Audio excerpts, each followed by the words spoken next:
Hello friends, आज की discussion में हम अपनी इंडियन पॉलिटी और गवर्नेंस की पूर्वालोकन सीरीज जो हमारी घटना चक्र सीरीज है उसको कंटिन्यू करते हुए अपने नेक्स्ट चैप्टर को पढ़ेंगे, दैट इज प्रेसिडेंट। इससे पहले के डिस्कशंस में हमने अपने प्रेसिडेंट से पहले के चैप्टर फंडामेंटल ड्यूटीज और ये पार्लियामेंट वाला जो चैप्टर है वो डिस्कस कर लिया है। अगर आपने वो सब लेक्चर्स नहीं देखे हैं तो डिस्क्रिप्शन में मैं लिंक डाल दे रहा हूँ प्लेलिस्ट की, वहां से आप विजिट कर सकते हैं या तो डायरेक्ट चैनल पे जाके आप देख सकते हैं। तो आइए विदाउट फर्दर डिले हम अपनी डिस्कशन को कंटिन्यू करते हैं और पहले क्वेश्चन को देखते हैं जो कि बात कर रहा है who amongst the following is the head of the Republic. और जैसा कि जानते हैं कि हम क्वेश्चन को पढ़ते पढ़ते हम उससे स्टैटिक इंफॉर्मेशन है उसको भी जो है कि वहीं पे रिवाइज कर लेते हैं। तो ये हमारे डिस्कशन का फॉर्मेट होता है। अगर आप लोग पिछले वीडियोस को फॉलो कर रहे होंगे तो ये जानते होंगे। अगर आप न्यू है तो हम इस तरह से डिस्कशन को अपने कंटिन्यू करते हैं और पहले क्वेश्चन के आंसर को हम जानने की कोशिश करते हैं जो कि बात कर रहा है who among the following is the head of the Indian Republic. यहाँ पे head of the Indian Republic की बात की गई है। तो हमारे यहाँ जैसा कि हम जानते हैं इंडिया जो है, इंडिया हमारा इंडिया जो है कि parliamentary parliamentary form of government को फॉलो करता है। यहाँ पे पार्लियामेंट्री फॉर्म ऑफ गवर्नमेंट रहती है जहाँ पे दो चीजें होती हैं, एक होते हैं आपके nominal head and other is the real head, या नॉमिनल एग्जीक्यूटिव कह लीजिए या रियल एग्जीक्यूटिव। यहाँ पे दोनों चीज ही करेक्ट है। यहाँ पे नॉमिनल एग्जीक्यूटिव या नॉमिनल हेड कह सकते हैं। तो जो नॉमिनल हेड होते हैं वो होते हैं हमारे प्रेसिडेंट, वो हमारे प्रेसिडेंट होते हैं। जैसा कि ये देखिए यहाँ पे लिस्ट लगी हुई है सारे प्रेसिडेंट्स की, तो इसको आप गो थ्रू कर सकते हैं। और अभी करंट प्रेसिडेंट कौन है हमारे हमारे द्रौपदी मुर्मू मैम जी हमारी करंट प्रेसिडेंट है। तो ये हमारे नॉमिनल हेड होते हैं क्योंकि ये इनडायरेक्टली इलेक्ट होके आते हैं। ये हमारे नॉमिनल हेड होते हैं। रियल हेड कौन होते हैं? ये होते हैं प्राइम मिनिस्टर।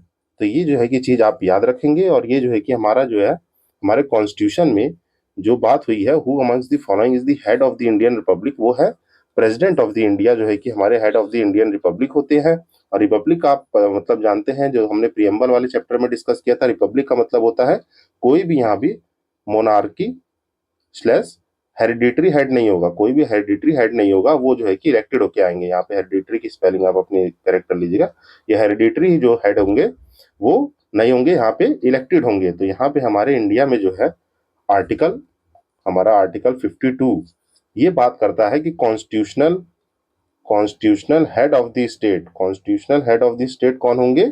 ये हमारे प्रेसिडेंट साहब होंगे जो है कि हमारे constitutional head of the state होंगे। तो इस बात को आप याद रखेंगे। और ये कहाँ मेंशन है? हमारे आर्टिकल 52 में मेंशन है, जो कि constitutional head of the state and supreme supreme executive authority, जिनके हैंड में लाई की जाती है सुप्रीम एग्जीक्यूटिव अथॉरिटी। अब इसका मतलब क्या है, आप इसको जानने की कोशिश करेंगे।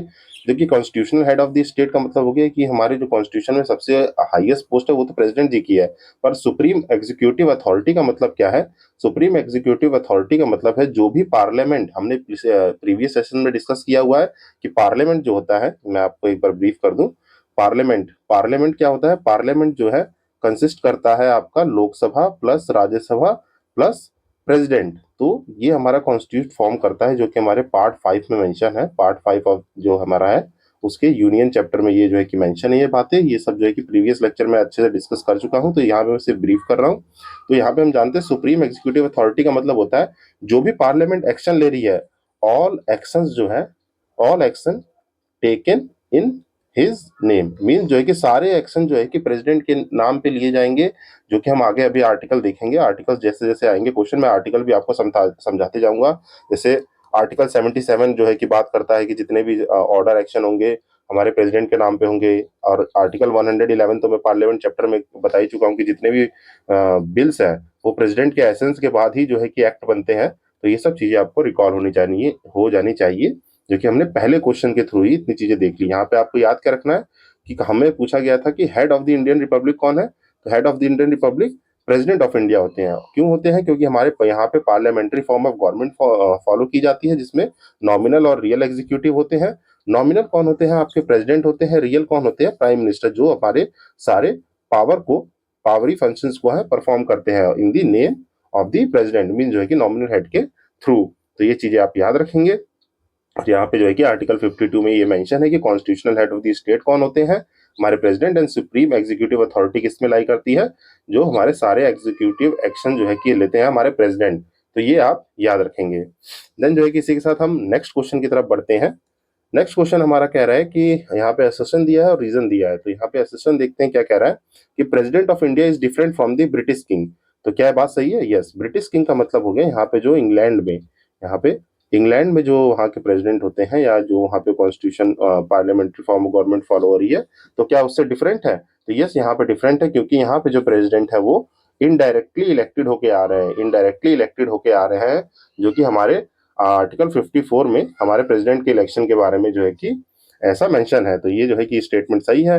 देन जो है कि office of the Indian president जो है कि similar to the that of America. तो यहाँ पे कह रहे हैं कि office of the Indian president, जो हमारे इंडियन प्रेसिडेंट है, वो अमेरिकन प्रेसिडेंट के ऑफिस से सिमिलर है। तो ये स्टेटमेंट गलत है। तो यहाँ पे आप जो है कि क्या है, असर्शन सही है, रीजन गलत है। क्यों गलत है रीजन? क्योंकि जो अमेरिकन प्रेसिडेंट होते हैं वो मतलब यूएसए के प्रेसिडेंट होते हैं, उनके पास सारी जो है कि पावर होती है, वहां पे कोई प्राइम मिनिस्ट्री रोल नहीं होता है। यहाँ पे प्रेसिडेंट ही सारे फंक्शन को परफॉर्म करते हैं, और जैसा कि इंडिया में जानते हैं, ये हमारे सिर्फ नॉमिनल एग्जीक्यूटिव है, नॉमिनल हेड है ऑफ द स्टेट, जो हमारे सारे फंक्शन इनके नेम पे ले जाते हैं। रियल पावर कहाँ लाई करती है?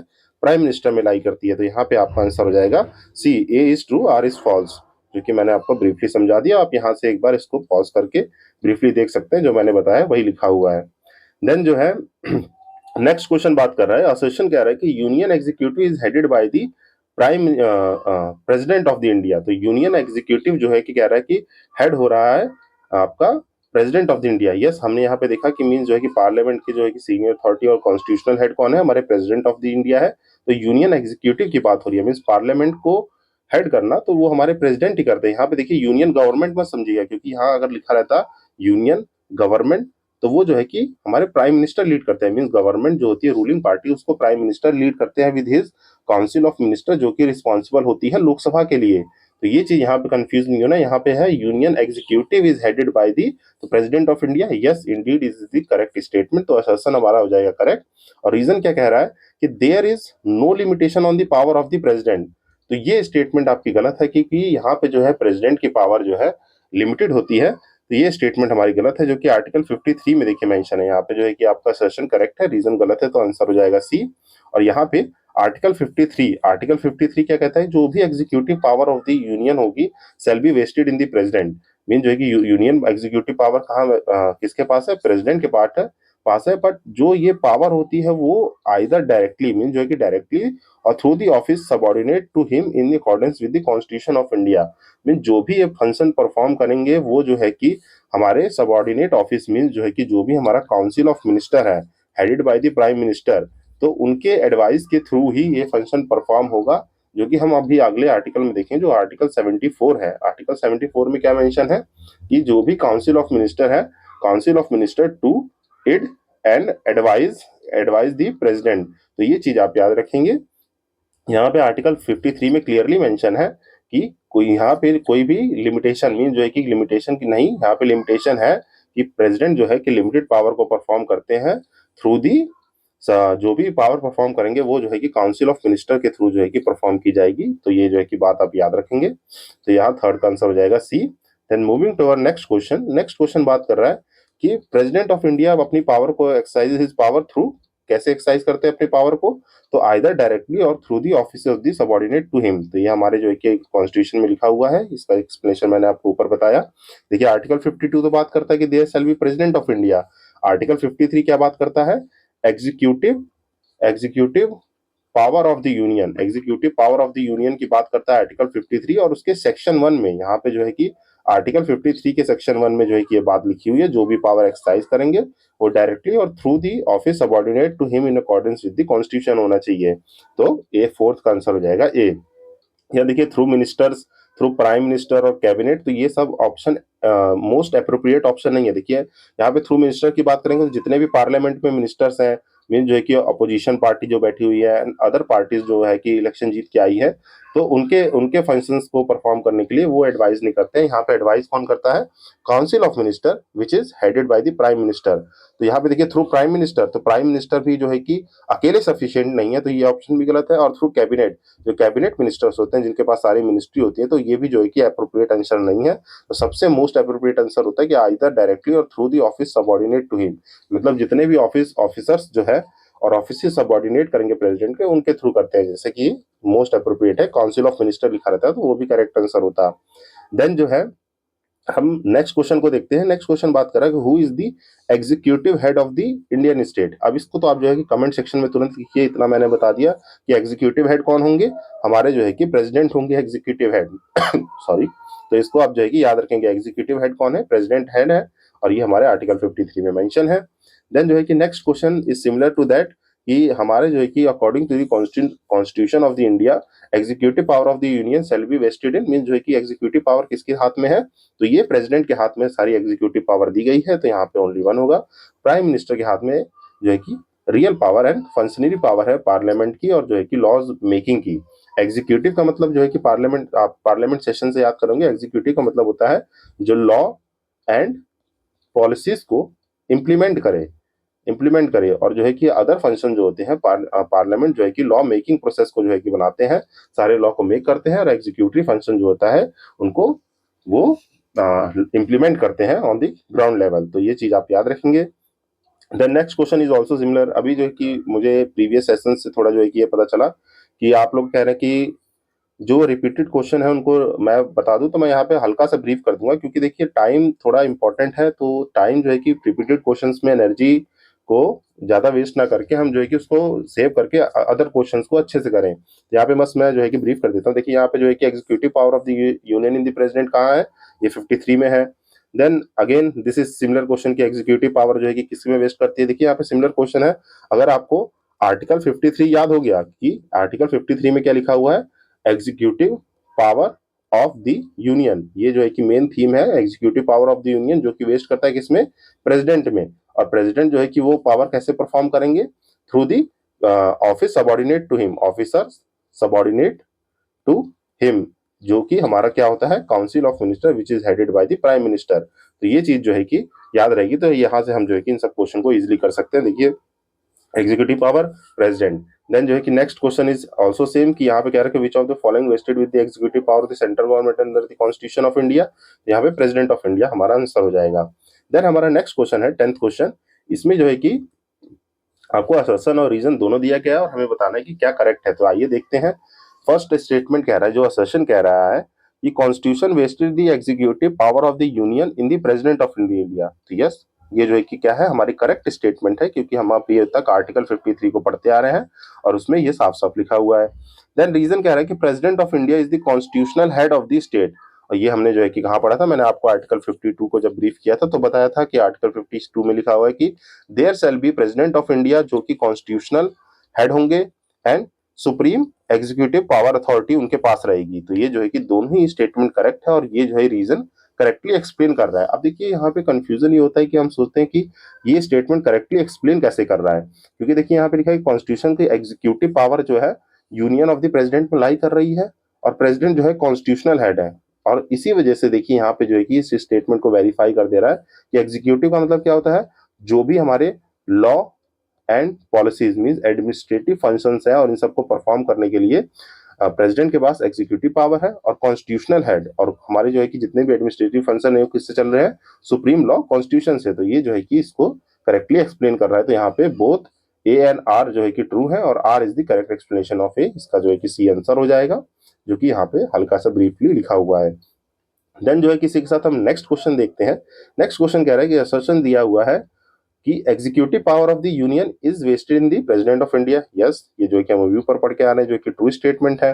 रीजन कह रहा है कि executive power is concern with carrying on the business of the government. Yes, ये भी हमारा जो है कि करेक्ट स्टेटमेंट है, ये बिजनेस ऑफ द गवर्नमेंट। और ये किस आर्टिकल में मेंशन है हमारा, ये आर्टिकल 77 जो है, ये आर्टिकल 77 सॉरी, आर्टिकल 77 में जब हम पढ़ेंगे तो आर्टिकल 77 जो है कि उसका थीम क्या है, कि जो भी conduct of business of the government of India जो होगा, वो जो है कि प्रेसिडेंट के थ्रू जो है कि होगा, मीन जो कि एग्जीक्यूटिव के सारे एक्शन जो है कि प्रेसिडेंट के नाम पे लिए जाएंगे। तो ये जो है कि दोनों ही स्टेटमेंट करेक्ट है, बट ये इसको करेक्टली एक्सप्लेन नहीं कर रहा है। क्यों नहीं कर रहा है, क्योंकि देखिए executive power of the union जो है कि प्रेसिडेंट ऑफ इंडिया में रहती है, और एग्जीक्यूटिव पावर जो है कंसर्न करता है carrying on the business of the government. तो यहाँ पे देखिए ये लिखा हुआ है कि जो आर्टिकल 77 है, executive action of the government shall be expect taken in the name of the president. तो वो प्रेसिडेंट के नाम पे लिए जाते हैं, बट जो है कि फंक्शन कौन परफॉर्म करता है उसको हमारे जो है कि subordinate office means council of minister उस फंक्शंस को परफॉर्म करते हैं और प्रेसिडेंट सिर्फ असेंट देते हैं। और इसमें देखिए क्या होता है, जब एक बिल जो है कि प्रेसिडेंट के पास भेजा जाए, अगर वो उसको असेंट नहीं दे रहे हैं तो अगर वो उसको जो है कि बिल को दोबारा से रिसेंड करते हैं रिकंसिडरेशन के लिए जो है कि दोबारा भेजते हैं, पर वो विदाउट अमेंडमेंट मीन जो है कि विदाउट अमेंडमेंट वो बिल जो है कि दोबारा प्रेसिडेंट के पास जो है कि भेजा जाता है, तो प्रेसिडेंट जो है मस्ट हो जाते हैं कि उनको जो है कि असेंट अपना देना होगा, उस बिल पे साइन करना होगा। तो दैट्स वाई ये स्टेटमेंट जो है कि इसको करेक्टली एक्सप्लेन नहीं कर रहे थे, यहाँ बी आंसर होगा। दोनों ही स्टेटमेंट जो है कि करेक्ट है, but R is not the correct explanation of the A. तो ये बात आप याद रखेंगे। आई होप ये क्वेश्चन आपको समझ में आया होगा।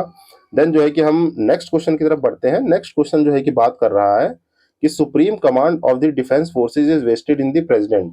जो सुप्रीम कमांड है जो भी हमारे डिफेंस का, वो हमारे प्रेसिडेंट के पास है। तो यस, ये जो है कि स्टेटमेंट आपका करेक्ट स्टेटमेंट है कि जो है प्रेसिडेंट जो है, यहाँ पे जो है कि ये स्टेटमेंट देखिए, यहाँ पे मैं थोड़ा सा आपको ब्रीफ कर दूं। Supreme command of the defence forces की बात हुई है, यहाँ पे डिफेंस फोर्सेज की बात हुई है। तो यस, प्रेसिडेंट जो होते हैं, प्रेसिडेंट वो सुप्रीम कमांडर होते हैं, मींस जो है कि सुप्रीम कमांडर इन चीफ होते हैं हमारे डिफेंस के। बट जो है फंक्शंस कौन परफॉर्म करवाता है साथ में, हमारे जो है कि प्राइम मिनिस्टर एंड आपके डिफेंस मिनिस्टर जो है वो सबऑर्डिनेट करते हैं उस फंक्शन को परफॉर्म करवाने में। इसका जो है कि प्रोमिनेंट एग्जांपल मैं आपको बताऊं, तो जो एग्जांपल है उसमें आप याद रखेंगे, जो 1971 में पाक और इंडिया की वॉर हुई थी, इंडो पाक वॉर हुई थी, तो जो है कि पाकिस्तान और इंडिया की वॉर हुई थी, तो उसमें जो है कि प्रेसिडेंट जी ने, हमारे जो प्रेसिडेंट थे, उन्होंने इस वॉर को लीड किया था, बट जो है कि सबऑर्डिनेट कौन कर रहा था, प्राइम मिनिस्टर और डिफेंस मिनिस्टर। तो ये स्टेटमेंट तो हमारी करेक्ट है, जो कि बात कर रहा है कि supreme commander of the defence forces vested in the president. Yes, it statement is correct. और रीजन क्या कह रहा है कि president power to commander of chief are independent of the legislative control. तो ये स्टेटमेंट गलत है कि ये लेजिस्लेटिव कंट्रोल में नहीं होता है, तो ये स्टेटमेंट हमारा गलत है। तो इसको जो है कि आप याद रखेंगे। ये और मेंशन कहाँ पे है, ये आर्टिकल 53 में जो एग्जीक्यूटिव पावर है उसमें लिखा हुआ है कि जो है कि हमारा हमारे प्रेसिडेंट जो है कि एड एंड एडवाइस जो है कि काउंसिल ऑफ मिनिस्टर के साथ करेंगे। तो यहाँ पे सी जो है कि करेक्ट आंसर होगा, जिसको आप ब्रीफली यहाँ से एक बार पॉज करके पढ़ सकते हैं। देन जो है हमारा नेक्स्ट क्वेश्चन जो है कि बात कर रहा है, नेक्स्ट क्वेश्चन क्या कह रहा है कि he represent the nation but does not lead the nation.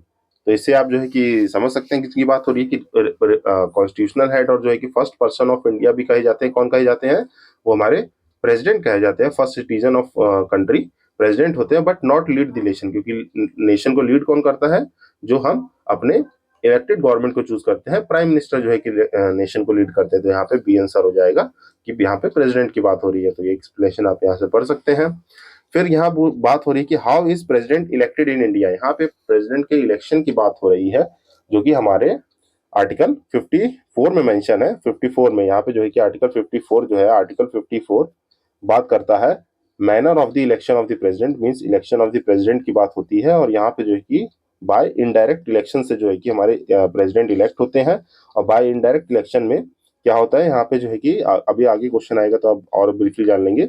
यहाँ पे नेम सजेस्ट किए जाते हैं प्रेसिडेंट के, जो कि 50 इलेक्टर और 50 अपोजर, मीन जो है कि 50% जो है कि उनको प्रपोज करने चाहिए, और जो है कि 50 जो है कि उनको बैक करने चाहिए। तो ये जो है कि एक कंडीशन है।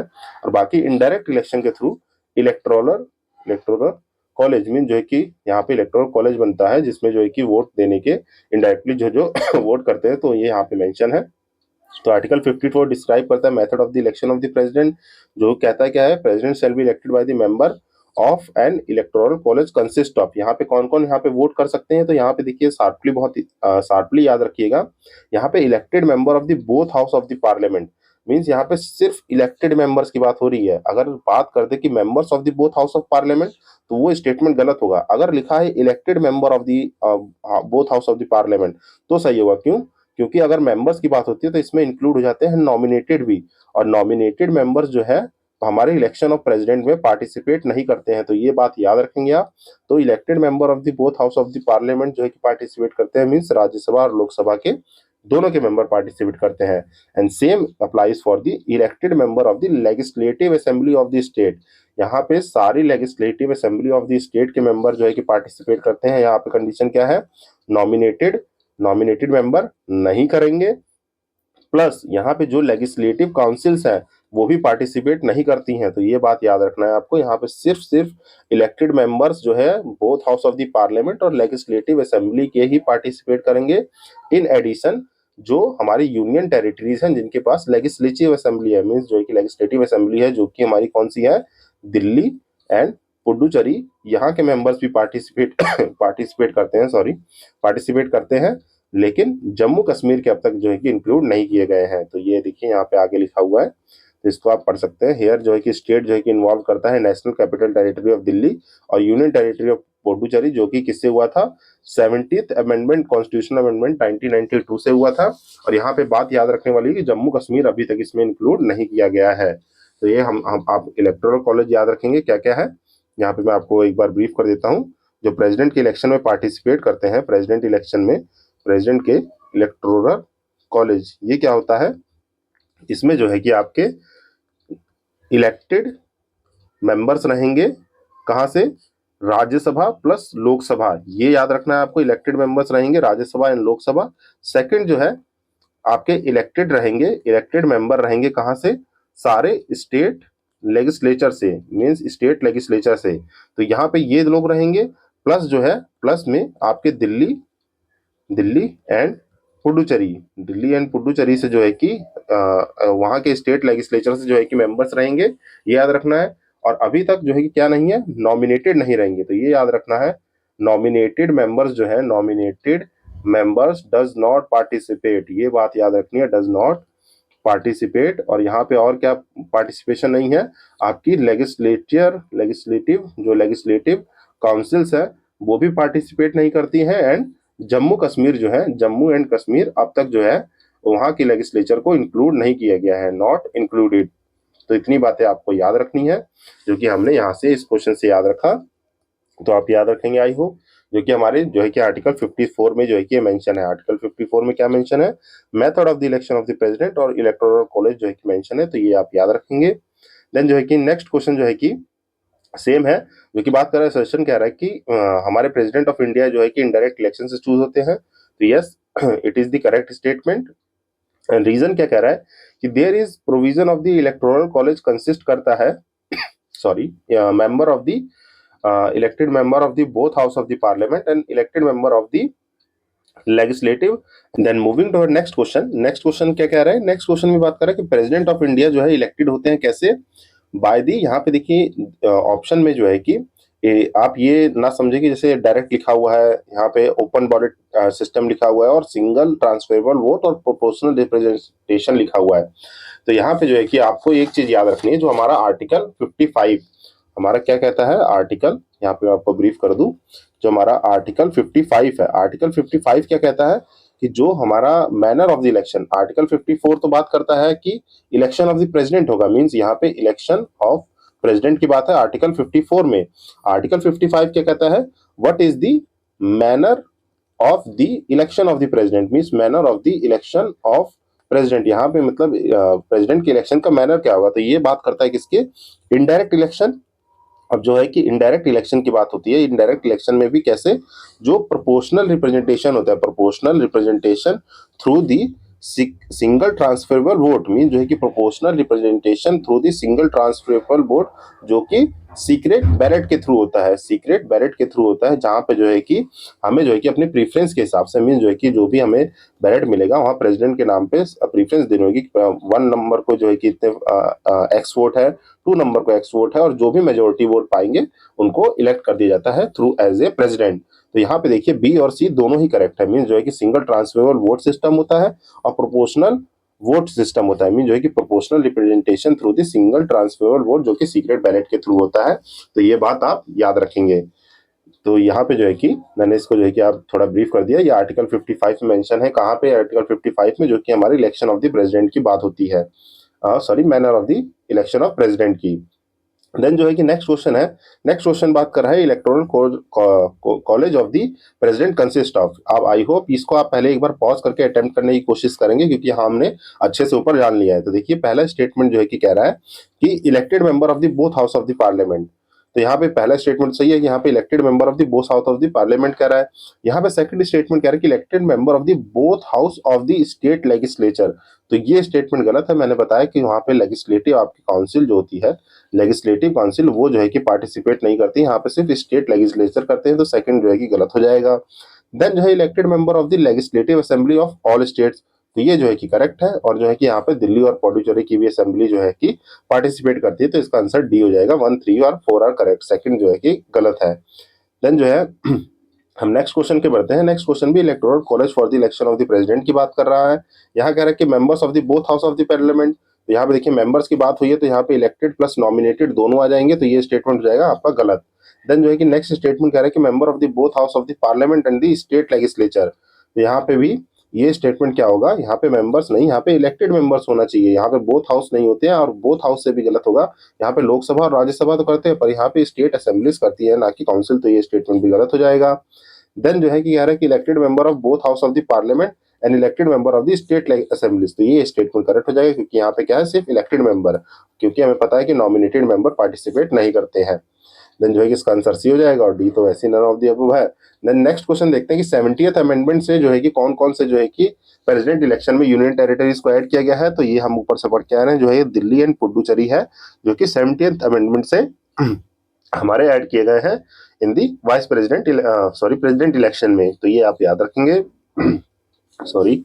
देन जो है नेक्स्ट बात कर रहा है, who among the following are not included in the electoral college for the election of the president of India. यहाँ पे प्रेसिडेंट ऑफ इंडिया के इलेक्शन में कौन इंक्लूड नहीं किए गए हैं। तो क्या यहाँ पे elected member of house of the people होते हैं, तो ये जो है कि होते हैं।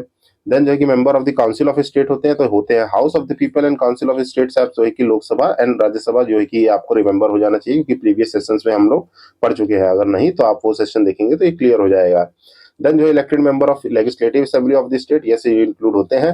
देन कह रहा है कि elected member of the legislative council, तो ये इंक्लूड नहीं होते हैं। तो डी हमारा आंसर हो जाएगा, जो कि यहाँ पे पूछा गया था कौन इलेक्टोरल कॉलेज में इंक्लूड नहीं होते हैं। देन नेक्स्ट क्वेश्चन है again same for the electoral college for the president. I hope इसको आप एक बार पॉज करके अटेम्प्ट करने की कोशिश करेंगे, और इसको आप अटेम्प्ट करेंगे और कमेंट सेक्शन में जरूर बताएंगे। चाहिए इसको हम डिस्कस भी कर लेते हैं। तो यहाँ कह रहा है कि all members of the both house of the parliament, तो यहाँ ऑल मेंबर्स की बात हो रही है, तो ये स्टेटमेंट आपका गलत हो जाएगा। क्यों गलत हो जाएगा, सिर्फ इलेक्टेड मेंबर्स रहते हैं, ये याद रखिए, elected members from the Rajya Sabha and the Lok Sabha. Then कह रहा है कि all the elected member of the state legislative assembly, तो second is the correct statement. Then third कह रहा है कि all elected member of the union territories, all union territories नहीं होगा, यहाँ पे सिर्फ कुछ यूनियन टेरिटरीज हैं जो कि लेजिस्लेटिव असेंबलीज के साथ होती है, जो कि अभी तक दिल्ली एंड पुडुचेरी, तो ये स्टेटमेंट भी गलत हो जाएगा। Then all governance and lieutenant governance, तो ये ऐसा हमने अभी तक इलेक्टोरल कॉलेज में पढ़ा नहीं है, तो यहाँ पे सिर्फ सेकंड सही होगा, जो कि ऑप्शन में जो है कि देखिए कॉम्बिनेशन के साथ दे रखा है। तो यहाँ पे ओनली 2 करेक्ट माना जाएगा, जिसमें यहाँ पे ऑप्शन में वो है नहीं, तो इसीलिए इस क्वेश्चन को जो है क्विट किया गया है, इसलिए स्टार मार्क है। देन जो है कि next question same for the electoral college for the election of the president, ये जो है कि आप प्लीज पॉज करके इसको अटेम्प्ट करने की कोशिश कीजिएगा। देन हम नेक्स्ट क्वेश्चन को देखते हैं। यहाँ पे फ्यू नेक्स्ट क्वेश्चन जो है कि बात करता है इलेक्टोरल कॉलेज के बारे में ही। देखिए board member of the board of election of the president of the India are, तो यहाँ पे जो है कि क्या बात कर रहा है कि member of the board of the election of the president, तो बोर्ड ऑफ द इलेक्शन का मतलब यहाँ पे यही है कि कौन कौन लोग पार्टिसिपेट कर रहे हैं। तो देखिए यहाँ पे लोकसभा, राज्यसभा और विधानसभा। विधान परिषद क्या होता है, आपका लेजिस्लेटिव काउंसिल होता है। विधानसभा क्या होता है, आपका लेजिस्लेटिव असेंबली होता है। तो यहाँ पे देखिए इलेक्टेड मेंबर्स है किसके, लोकसभा, राज्यसभा, लेजिस्लेटिव असेंबली के, तो 1, 2, 3 इज द करेक्ट स्टेटमेंट, तो सी आंसर हो जाएगा। Elected member of legislative council नहीं होते हैं। देन नेक्स्ट क्वेश्चन है कि प्रेसिडेंट ऑफ इंडिया जो है कि इलेक्ट किए जा रहे हैं, इलेक्टेड बाय, तो यहाँ पे देखिए डी आंसर हो जाएगा, member of the Rajya Sabha and Lok Sabha और स्टेट लेजिस्लेटिव असेंबली। ये इलेक्टोरल कॉलेज पे क्वेश्चन है, इसको आप पॉज करके एक बार ब्रीफली देखिएगा। Then next question is same, जो है कि इलेक्ट करते हैं इलेक्टेड बाय दी, यहाँ पे इलेक्टेड बाय लोकसभा, राज्यसभा, इन दोनों के क्या इलेक्टेड मेंबर्स होने चाहिए। और जो है कि क्या करें पार्लियामेंट्री मेंबर्स, तो यहाँ पे दोनों आ जाएंगे। यहाँ पे members of the parliament and members of the state legislative assembly यहाँ पे इलेक्टेड होना चाहिए था। दैट्स वाई इस क्वेश्चन को भी जो है कि क्विट किया गया है, क्योंकि यहाँ पे क्लियरली मेंशन नहीं है कि कौन कैसे पार्टिसिपेट कर रहा है। क्योंकि हम जानते हैं लोकसभा में जो है हमारे कुछ, राज्यसभा में नॉमिनेटेड मेंबर्स भी होते हैं, तो यहाँ पे लोकसभा में देखिए इलेक्टेड मेंबर्स हैं और प्राइवेट मिनिस्टर्स भी होते हैं। तो कैसे क्या पार्टिसिपेट करना है, तो जब भी ऐसे क्वेश्चन होते हैं इनको स्किप कर देना चाहिए, नहीं तो बाद में कमीशन उस क्वेश्चन को हटा ही देता है।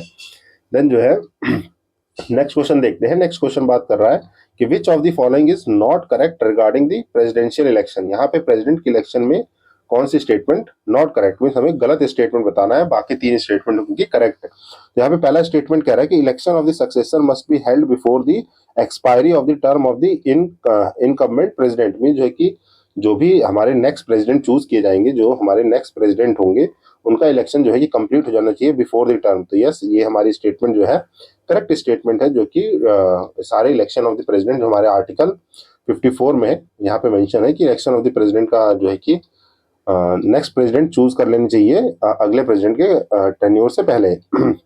देन जो है नेक्स्ट स्टेटमेंट कह रहा है, next president shall hold office for the 5 year term for the 5 year from the date on which he enters upon the office.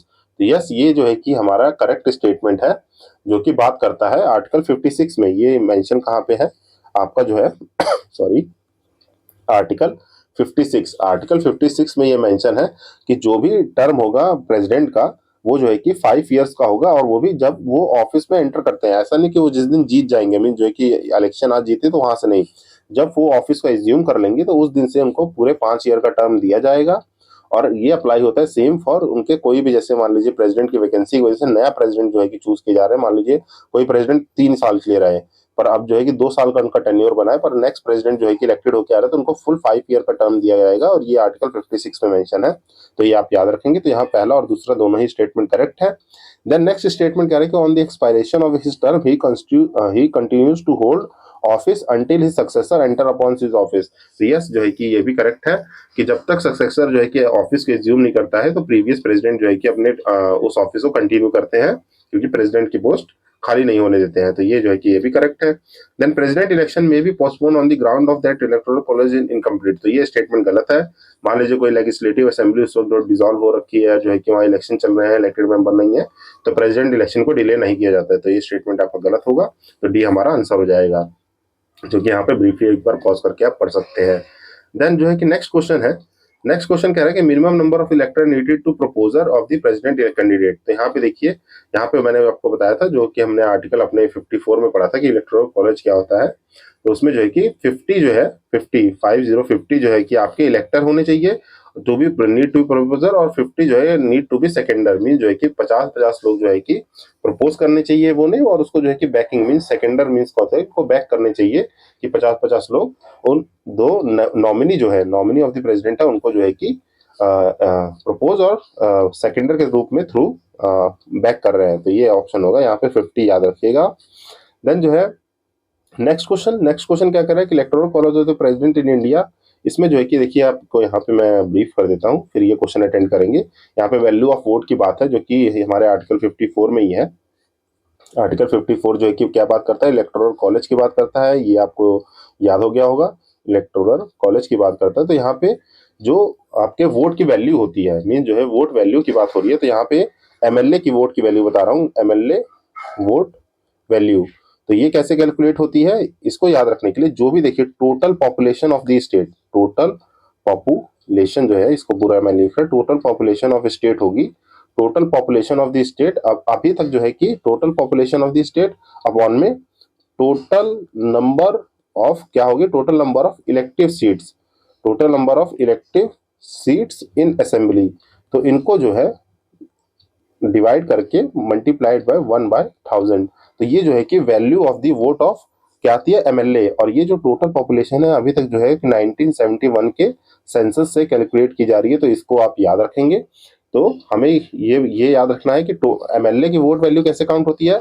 Simple सी बात है कि जितना भी total population of the state रहेगी अकॉर्डिंग टू द 1971 सेंसस, अभी जो है कि इसको चेंज किया जा सकता है। आई होप कि अभी जो है कि अपकमिंग जो है हमारा जो है कि सेंसस होगा, तो इसको जो है कि शायद चेंज करें। अभी तक तो जो है कि 1971 से जो है कि फ्रीज कर रखा है। तो जो भी total population of the state होगी अपॉन में divided by the total number of elective seats in the assembly, mean जो है कि जितने भी सीट्स असेंबली में इलेक्ट किए गए, मीन जो कि मान लीजिए वहाँ असेंबली में 500 सीट है, पर 450 ही इलेक्टेड मेंबर्स हैं, तो वहाँ के जितने मेंबर्स होंगे उनसे डिवाइड किया जाएगा। मान लीजिए 1 लाख पॉपुलेशन है, ठीक, ये फॉर एग्जाम्पल बता रहा हूँ, फिर 450 से डिवाइड करके अपॉन में 1/1000। तो ये हमारे क्या आ जाएगी, value vote of MP MLA आ जाएगी।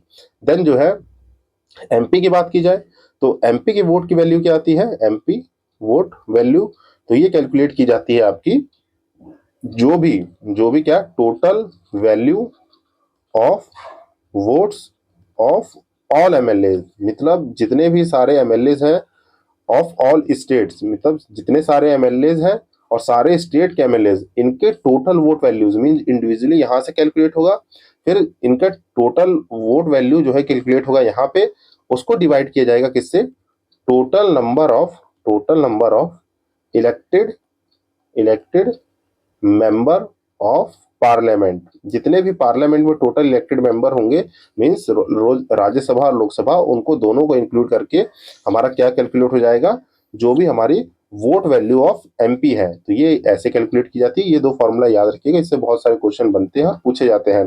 तो एमएलए की वोट के लिए क्या करना है हमें, पॉपुलेशन ऑफ स्टेट अपॉन में जितने भी वहां पे इलेक्टेड सीट होंगी असेंबली में, उनको 1/1000 से मल्टीप्लाई करना है, ये बात याद रखिएगा, 1000 से मल्टीप्लाई करना है। पर एमपी के वोट में ऐसा नहीं होता, यहाँ पे क्या होते हैं, जितने भी एमएलए होंगे सारे स्टेट की total value of vote upon में total number of elected member of parliament, जितने भी total elected member of parliament होंगे उनको इंक्लूड करके यहाँ पे vote of MP vote value निकाली जाएगी। तो ये आई होप ये दोनों फॉर्मूले आप याद कर लेंगे अच्छे से। देन ये हमारा क्वेश्चन यही पूछ रहा है कि जो भी वैल्यू ऑफ वोट है इलेक्टेड मेंबर्स की असेंबली में, वो इक्वल करती है state population divided by the number of the elected member of the state upon में जो है कि 100 कर रहा है। तो यहाँ पे जो है कि स्टेटमेंट गलत है, 100 नहीं 1000 होगा तब ये स्टेटमेंट करेक्ट होता, तो इसलिए ये स्टेटमेंट गलत हो जाएगा। देन नेक्स्ट स्टेटमेंट कह रहा है कि value of the vote of elected member जो है parliament equals to the total value of all votes of elected MLA divided by the total number of elected MPs.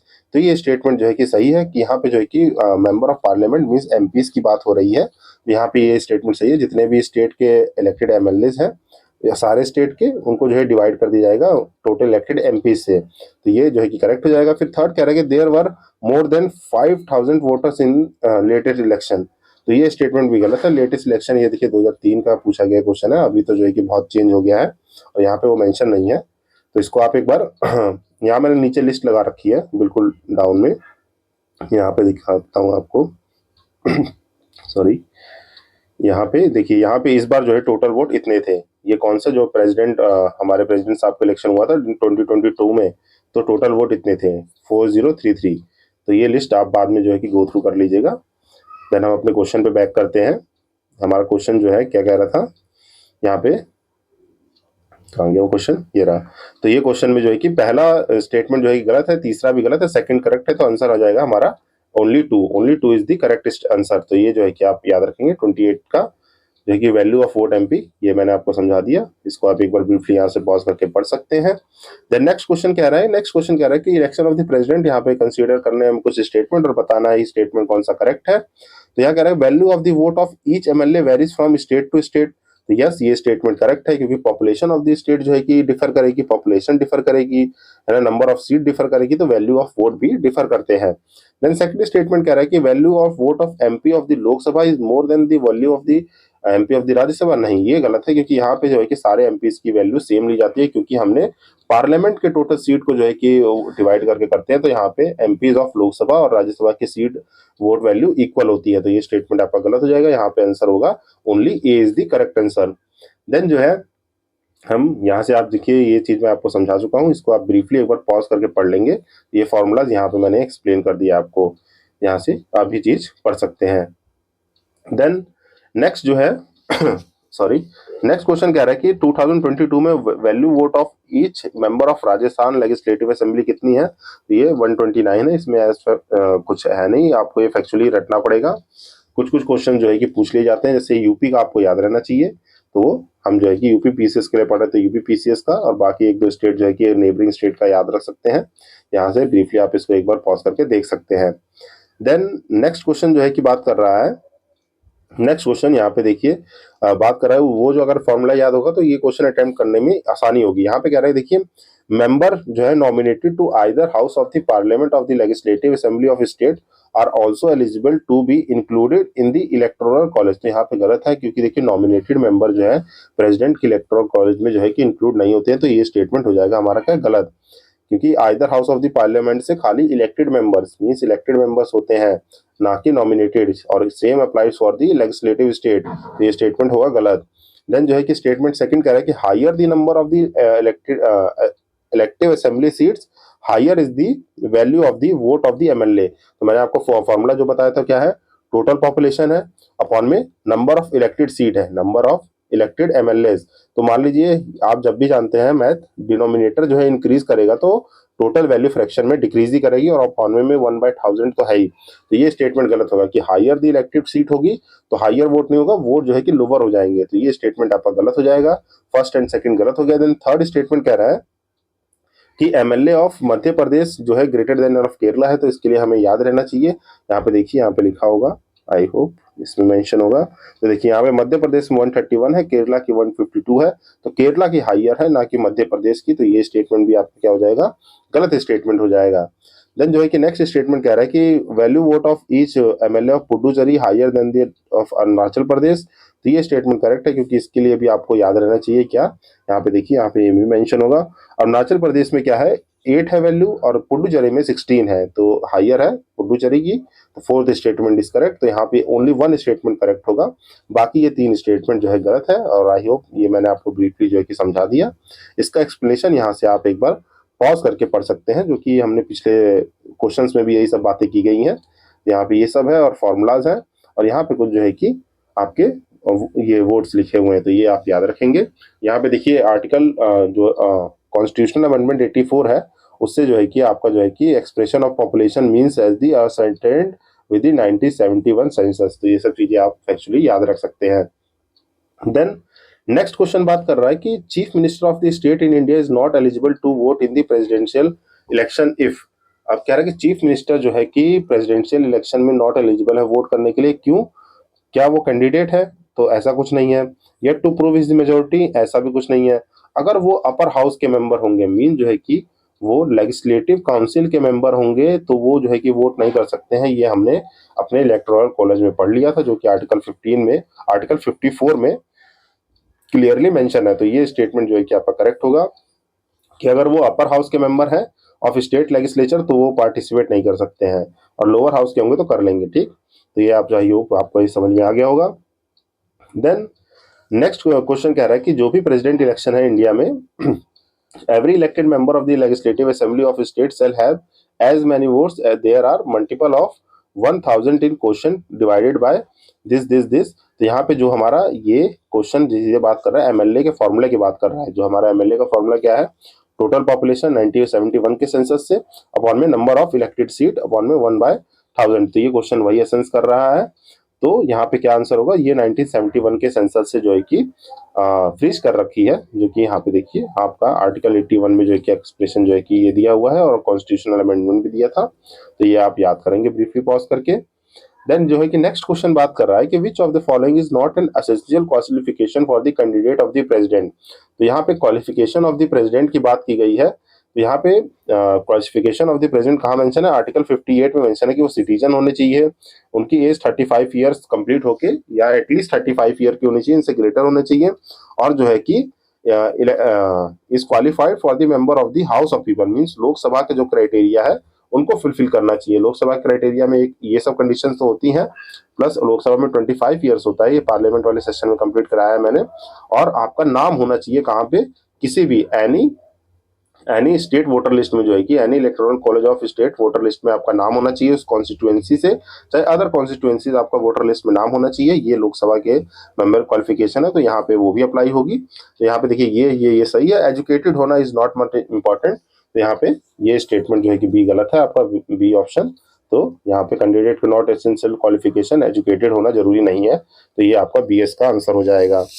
Then जो है कि next question क्या बात कर रहा है, नेक्स्ट क्वेश्चन इज सेइंग कि यहाँ पे सर्टेन स्टेटमेंट है about the president of India, और हमें बताना है क्या इसमें से करेक्ट है। तो यहाँ पे बताना है कि कौन सा करेक्ट है, ही should B citizen by the birth. तो ये स्टेटमेंट जो है कि आपका क्या कह रहा है कि consider the following statement about the president of India.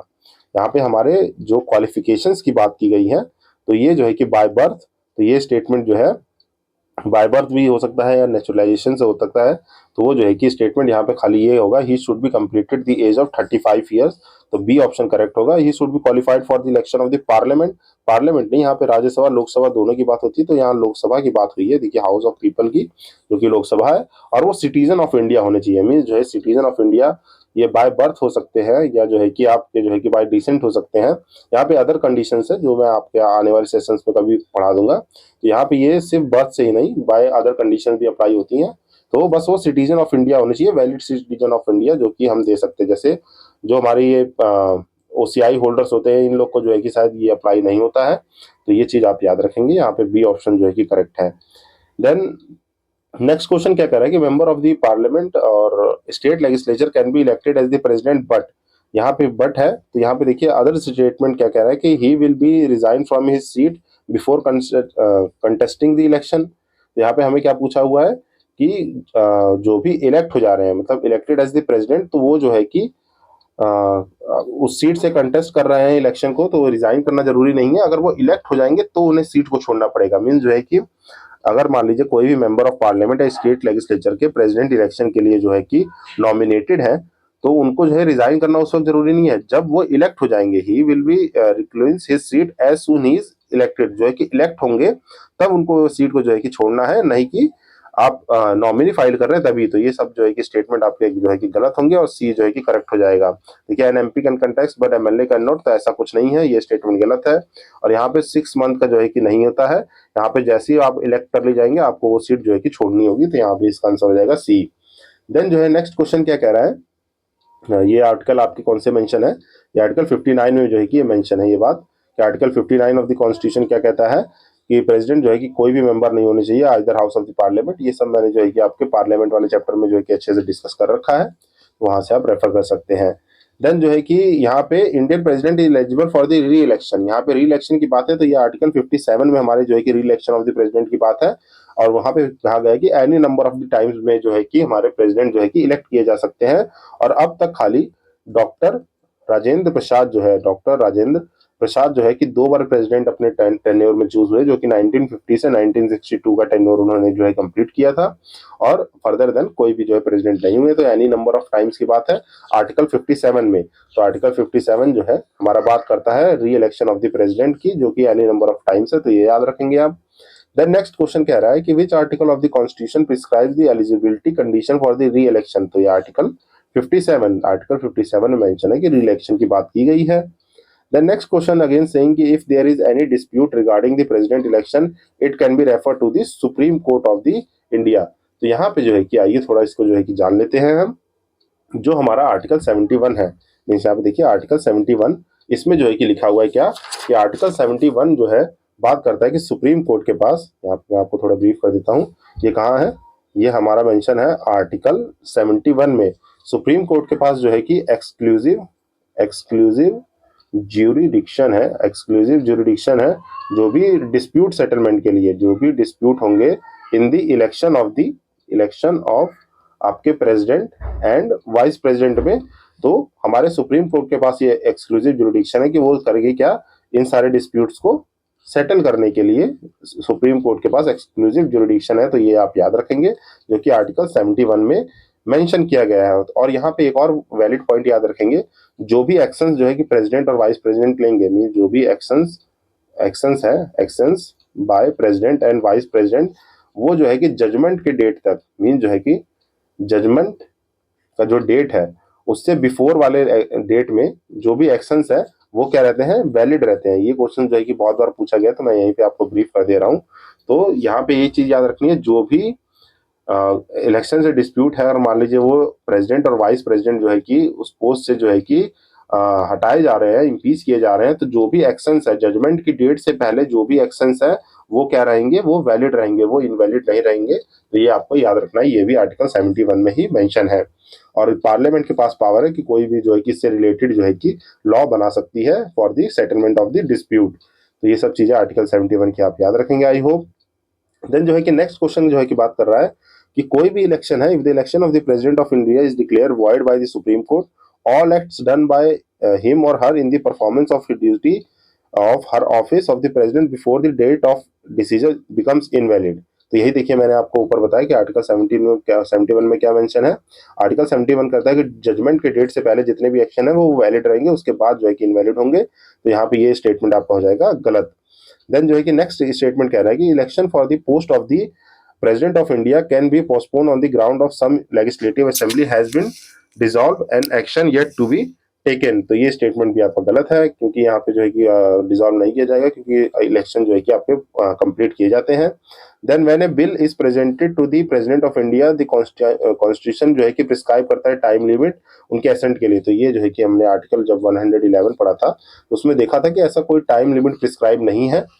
तो यहाँ पे ये स्टेटमेंट भी गलत होगा। तो यहाँ पे नन जो है कि करेक्ट हो जाएगा, क्योंकि प्रेसिडेंट के पास एक पॉकेट वीटो होती है जो सिट ऑन द बिल कर सकते हैं। यहाँ पे एक भी स्टेटमेंट करेक्ट नहीं है। आप इसको ब्रीफली एक बार पॉज करके पढ़ेंगे तो ये इजीली आपको एक बार समझ में आ जाएगा। क्वेश्चन, नेक्स्ट क्वेश्चन क्या बात कर रहा है कि president of India hold the office for the term of 5 year on the date on which he enters upon his office. तो ये क्वेश्चन हम ऊपर भी पढ़ चुके हैं। तो यहाँ पे ये याद रखिएगा कि जो 5 ईयर का टर्म होता है, 5 ईयर टर्म, उनको जो है कि मेंशन होता है जब भी वो ऑफिस में एंटर करेंगे। और ये आर्टिकल 56 में जो है कि देखिए मेंशन है, आर्टिकल 56 के सेक्शन 1 में ये मेंशन है कि जब भी वो ऑफिस में एंटर करेंगे उस डेट से उनका टेन्योर काउंट किया जाता है 5 साल के लिए। देन जो है कि नेक्स्ट क्वेश्चन बात कर रहा है कि प्रेसिडेंट जो है रेजिग्नेशन किसको देते हैं। तो प्रेसिडेंट जो है कि रेजिग्नेशन किसको देते हैं, वाइस प्रेसिडेंट ऑफ इंडिया को रेजिग्नेशन देंगे। पर अगर यहीं पे ओथ की बात की जाए, जो हमारा ओथ एंड अफर्मेशन है जो आर्टिकल 60 में मेंशन है, वो ओथ किसको देते हैं, वो चीफ जस्टिस ऑफ इंडिया को अपनी ओथ को एडमिनिस्टर करते हैं। तो ये याद रखेंगे आप। आर्टिकल 56 में जो है कि मेंशन क्या है, आपके आर्टिकल 56 में टर्म ऑफ ऑफिस मेंशन है, जिसमें जो है कि रेजिग्नेशन देंगे वाइस प्रेसिडेंट ऑफ इंडिया को। पर अगर ओथ की बात होगी तो वो ओथ आपका मेंशन है आर्टिकल 60 में। आर्टिकल 60 में आप ऐसे याद रख सकते हैं, आर्टिकल 60 में लास्ट में क्या है, ओथ। ओ से क्या याद रखेंगे, oath, oath of president, oath of president. क्योंकि हमें पता है कि आर्टिकल 52 से आपका 78 जो है कि पूरे आर्टिकल जो है कि मोस्टली रिलेट है प्रेसिडेंट से एंड एग्जीक्यूटिव से। तो ये जो है कि बात आप याद रखेंगे, क्योंकि 79 से 122 क्या है, आपका पार्लियामेंट के बारे में डील करता है। ये सब जो है कि मैंने आपको जो है कि पार्ट 5 के सारे जो है कि चैप्टर वाइज जो है कि आर्टिकल प्रीवियस सेशन में कवर कर रखे हैं, तो वहां से आप रेफर कर सकते हैं। तो आप याद रखेंगे 56 जो कि बात करता है किसकी, रेजिग्नेशन, सेक्शन 1 में लिखा हुआ है, किसको देंगे, वाइस प्रेसिडेंट को देंगे। अगर ओथ की पूछ ले तो आर्टिकल 60 में ओथ की बात है, जो कौन सीजीआई जो है कि इसको एडमिनिस्टर करेंगे। तो ये सब बातें आपको याद रखनी है। देन जो है कि नेक्स्ट क्वेश्चन बात कर रहा है कि किसको रेजिग्नेशन देंगे, सेम रेजिग्नेशन वाइस प्रेसिडेंट को देना है। नेक्स्ट क्वेश्चन जो है कि कैसे रिमूव किए जा सकते हैं, जो है कि हम impeachment process through the parliament. और ये कहाँ मेंशन है, आर्टिकल 61। आर्टिकल 61 में जो है कि हमारे प्रेसिडेंट का इम्पीचमेंट मेंशन है, जो कि पार्लियामेंट करेगा।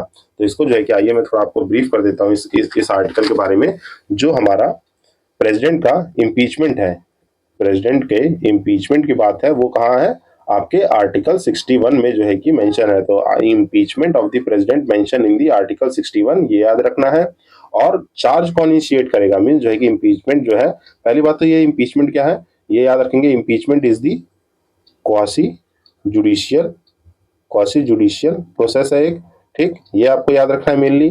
देन जो है कि इम्पीचमेंट जो है इनिशिएट कौन करेगा, इम्पीचमेंट जो है कि इनिशिएट किया जा सकता है either house of the parliament, mean जो है कि आइदर हाउस ऑफ पार्लियामेंट, जो है कि पार्लियामेंट जो है कि इसको इनिशिएट किया जाता है। और जब भी ये इनिशिएशन होगा तो इस बिल को साइन करने के लिए, मीन्स इम्पीचमेंट को, ये साइन होना चाहिए 1/4 of the total member of the house, means 1/4 जो है 1/4 of the total member of house जो है कि उसको साइन करने चाहिए। और जो है कि आप जो है 14 डेज, मीन्स जो है 14 डेज पीरियड नोटिस जो है कि प्रेसिडेंट को दिया जाता है, period notice to the president जो है कि गिवन होता है, ये बात याद रखनी है। देन इसके बाद जो है 2/3 मेजोरिटी चाहिए होगी, 2/3 मेजोरिटी, जो कि मैंने आपको बताया है इम्पीचमेंट के लिए जो है कि स्पेशल मेजोरिटी लगती है, 2/3 की स्पेशल मेजोरिटी लगेगी of total membership of the house, जो भी टोटल मेंबरशिप ऑफ हाउस है। देन जो है कि अदर हाउस उसको इन्वेस्टिगेट करता है, देन अदर हाउस इन्वेस्टिगेट करेगा, और वो भी जो है कि 2/3 मेंबर से जो है 2/3 मेंबर से उसको वैलिडेट करेगा। देन जो है कि आपका इम्पीचमेंट जो है कि प्रेसिडेंट को रिमूव कर सकते हैं। और टिल डेट जो है कि अभी तक ऐसा कुछ हुआ नहीं है, इम्पीचमेंट किसी प्रेसिडेंट का हुआ नहीं, तो ये याद रखेंगे। सॉरी। ये मैंने आपको जो है कि आर्टिकल 61 को जो है कि ब्रीफ कर दिया कि जो भी हमारे प्रेसिडेंट को रिमूव करने की पावर है वो पार्लियामेंट के पास है, और वो रिमूव कैसे होते हैं, through the process of the impeachment जो है कि उनको रिमूव किया जा सकता है, जो कि आर्टिकल 61 में मेंशन है। और इसको इनिशिएट कौन करेगा, इनिशिएट करेगा either house of the parliament, और जो कि साइन के होने चाहिए 1/4 मेंबर ऑफ द हाउस से जो है कि साइन होने चाहिए, और 14 पीरियड डे नोटिस दिया जाएगा, जो कि 2/3 ऑफ द मेजोरिटी से जो है कि पास होना चाहिए बिल, एंड अदर हाउस उसको इन्वेस्टिगेट कर सकता है, देन प्रेसिडेंट जो है कि रिमूव होते हैं। तो ये बात आपको इम्पीचमेंट का मैंने ब्रीफली एक छोटा सा प्रोसेस बता दिया है। देन नेक्स्ट क्वेश्चन देखें, तो next question is saying about what is not true in the relation to the election of the president. यहाँ पे इलेक्शन ऑफ द प्रेसिडेंट में क्या ट्रू नहीं है, तो देखिए आर्टिकल 55 जो है प्रोसेस ऑफ इलेक्शन की बात करता है, तो yes manner of the election जो है कि हमारे आर्टिकल 55 में है, एंड 54 में जो है कि हमारे जो है कि इलेक्शन ऑफ द प्रेसिडेंट जो कि इलेक्टोरल कॉलेज की बात करता है, तो ये स्टेटमेंट जो है कि करेक्ट है। देन नॉमिनेशन जो है 50 अपोजर और 50 सेकेंडर होने चाहिए, तो ये भी करेक्ट है, जो कि हमने भी प्रीवियस क्वेश्चन में देखा है। और पॉपुलेशन जो है 1971 स्टेट लेजिस्लेचर की बेस्ड पॉपुलेशन है वो 1971 डाटा पे है, तो ये भी करेक्ट है। तो यहाँ तीनों ही करेक्ट स्टेटमेंट है, none of the above are the incorrect. यहाँ पे नॉट ट्रू पूछा था, तो यहाँ पे कोई भी स्टेटमेंट गलत नहीं है, यहाँ तीनों ही स्टेटमेंट करेक्ट है। देन ये आप एक पॉज करके यहाँ से पढ़ सकते हैं। और यहाँ पे देखिए नेक्स्ट जो है कि इम्पीचमेंट की बात की जाती है, तो इम्पीचमेंट किस में है, आर्टिकल 61 में है, ये मैंने आपको समझाया। 75 आर्टिकल क्या कहता है, यहाँ पे जो भी अदर प्रोविजंस होते हैं, मीन्स अदर प्रोविजंस जो भी आपके जो है कि रिलेट करते हैं, जैसे मिनिस्टर के अपॉइंटमेंट हो गए, टर्म हो गया, टर्म सैलरीज हो गई, इनकी बात जो है कि आर्टिकल 75 में है। 74 में क्या है, जो भी आपके काउंसिल ऑफ मिनिस्टर है एड एंड एडवाइस करेंगे प्रेसिडेंट को। देन 76 में क्या है, 76 में जो है कि हमारे अटॉर्नी जनरल जी की बात हुई है। अटॉर्नी जनरल जो हमारे हाईएस्ट लीगल ऑफिसर होते हैं और हेल्प करते हैं हमारे यूनियन गवर्नमेंट को इन दी लीगल मैटर। और आर्टिकल 356 तो आप जानते हैं प्रेसिडेंट रूल है, तो यहाँ पे इम्पीचमेंट की बात है, तो इम्पीचमेंट जो है कि आर्टिकल 61 में है। देन सेम नेक्स्ट क्वेश्चन कि इम्पीचमेंट का प्रोसेस जो है कि कहाँ मेंशन है, आर्टिकल 61 में है। 53 तो आप जानते हैं एग्जीक्यूटिव पावर है, फिर 74 मैंने अभी आपको बताया council of minister aid and advice, 61 जो है इम्पीचमेंट, 13 जो है फंडामेंटल राइट में जुडिशियल रिव्यू जो है, जुडिशियल रिव्यू जो भी लॉ इनडेरोगेट होंगे आपके कॉन्स्टिट्यूशन से, तो उसमें जो है कि जुडिशियल रिव्यू की बात है। देन नेक्स्ट क्वेश्चन बात कर रहा है कि जो भी प्रेसिडेंट ऑफ इंडिया है remove from even the expiry of the term through the impeachment in the article 61, तो ये याद रखेंगे आप। नेक्स्ट क्वेश्चन जो है कि हाउस ऑफ पार्लियामेंट जो है कि इम्पीच करता है प्रेसिडेंट के लिए, तो by any house of the parliament जो है चार्ज को इनिशिएट कर देंगे, ये मैंने आपको ऊपर बताया।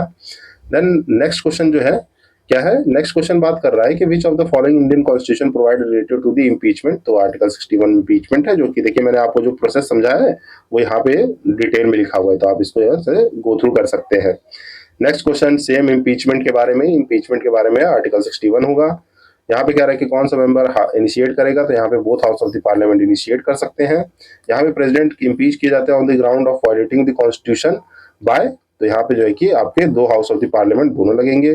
कितने दिन का पीरियड नोटिस भेजा जाना चाहिए, तो यहाँ पे मैंने आपको बताया कि 14 days of the period notice जो है प्रेसिडेंट को दिया जाएगा कि उनके खिलाफ इम्पीचमेंट प्रोसेस जो है कि लगाया जा रहा है, जो कि आपका 1/4 मेंबर से जो है कि आपका जो है कि बैकिंग होना चाहिए और मेजोरिटी चाहिए होगी स्पेशल उनको रिमूव करने के लिए। आई होप यहाँ आप तक ये क्वेश्चन आपको समझ में आ रहे होंगे। तो यहाँ पे जो है कि नेक्स्ट क्वेश्चन भी देख लेते हैं, जो कि बात कर रहा है कि इलेक्टोरल कॉलेज में कौन जो है प्रोसेस में जो है कि इम्पीचमेंट में पार्टिसिपेट यहाँ करें, विच of the following is the part of the electoral college of the president but not the process of the impeachment. यहाँ पे देखिए खाली लोकसभा और राज्यसभा इंक्लूड होते हैं, यहाँ पे ना काउंसिल होती है ना स्टेट लेजिस्लेटिव। मीन जो है कि देखिए काउंसिल तो वैसे भी जो है कि इलेक्शन में भी पार्टिसिपेट नहीं करती थी, और जो है लेजिस्लेटिव असेंबलीज जो है, मीन लेजिस्लेटिव असेंबली वो इम्पीचमेंट प्रोसेस में पार्टिसिपेट नहीं करती हैं। तो ये बात आपको ध्यान रखनी है, यहाँ पे खाली लोकसभा और राज्यसभा का रोल होता है जो हमारा आर्टिकल 61 के इम्पीचमेंट में पार्टिसिपेट करते हैं। तो यहाँ से एक बार इसको आप ब्रीफली पॉज करके पढ़ सकते हैं। और ये मैंने बताया प्रोसीजर ऑफ द इम्पीचमेंट क्या है, क्वासी जुडिशियल प्रोसेस है। क्वासी जुडिशियल प्रोसेस का मतलब क्या होता है, वहां पे पार्लियामेंट जो है कुछ आपके कोर्ट फंक्शंस में जो है कि इंक्वायरी फंक्शंस ये सब भी परफॉर्म कर सकती है, तो ये बात यहाँ से आपको याद रखना है। देन नेक्स्ट क्वेश्चन है कि जो भी प्रेसिडेंट का वैकेंट सीट होगी वो कितने दिन में फिल हो जानी चाहिए, तो 6 मंथ में वो इलेक्शन को फिल करना होगा, जो कि आर्टिकल 62 में है। देन नेक्स्ट क्वेश्चन कितने दिन में जो है कि फिल होना चाहिए, with in 6 month of the election, ये भी क्वेश्चन सेम है, 6 मंथ ये जो है कि यहाँ तक 60 क्वेश्चन तक जो है कि यही क्वेश्चन है आपके 6 मंथ तक जो है कि फिल हो जाना चाहिए। तो यही इसी के साथ इस क्वेश्चन के साथ मैं अभी इस डिस्कशन को पॉज कर रहा हूँ, क्योंकि लगभग 1 आवर का सेशन हो चुका है। जो नेक्स्ट क्वेश्चन है वो नेक्स्ट पार्ट में हम डिस्कस कर लेंगे। आई होप ये क्वेश्चंस आपको अच्छे से समझ में आए होंगे। इसको आप एक दो बार देखेंगे तो वो आपके मेमोरी में अच्छे से रिटेन हो जाएगा। तो नेक्स्ट क्वेश्चन हम जो है कि नेक्स्ट पार्ट में डिस्कस करेंगे, जो कि हमारा पार्ट 2 होगा प्रेसिडेंट का। टिल देन आप इसको एक दो बार देखिए सेशंस को। हम अपने नेक्स्ट वीडियो मिलते हैं प्रेसिडेंट के। Till then signing off this side Ashish Bhaskar. Happy learning.